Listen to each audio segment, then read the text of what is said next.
জানিয়ে দেব এই দুইটা সেটিংস যদি আপনি সঠিকভাবে আপনি কাজের সেটিংস অন করতে পারেন তাহলে কিন্তু আপনি খুব তাড়াতাড়ি ভিডিও ভাইরাল করতে পারবেন। তো তার জন্য আপনাকে কি করতে হবে, যে কোনো একটা ব্রাউজার চুজ করে নিতে হবে। নেয়ার পরে এরকম একটা অপশন যাওয়ার পরে আপনাকে ডেস্কটপ মোড সাইটটি অন করে নিতে হবে, কারণ ল্যাপটপ কম্পিউটার মতো আপনার ফোনটাও যাতে হয়ে যায়। তো তারপরে আমাদের সার্চ বারে যা লিখতে হবে ইউটিউব ক্রিয়েটিভ স্টুডিও। তো ইউটিউব ক্রিয়েটিভ স্টুডিও তো লেখার পর ওয়াইটি স্টুডিওতে লেখার পর আপনাকে কি কাজ করতে হবে, সার্চ দিতে হবে।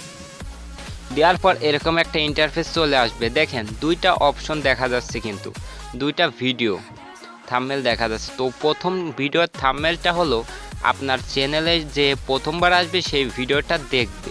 তো এবার এটা কিভাবে সেট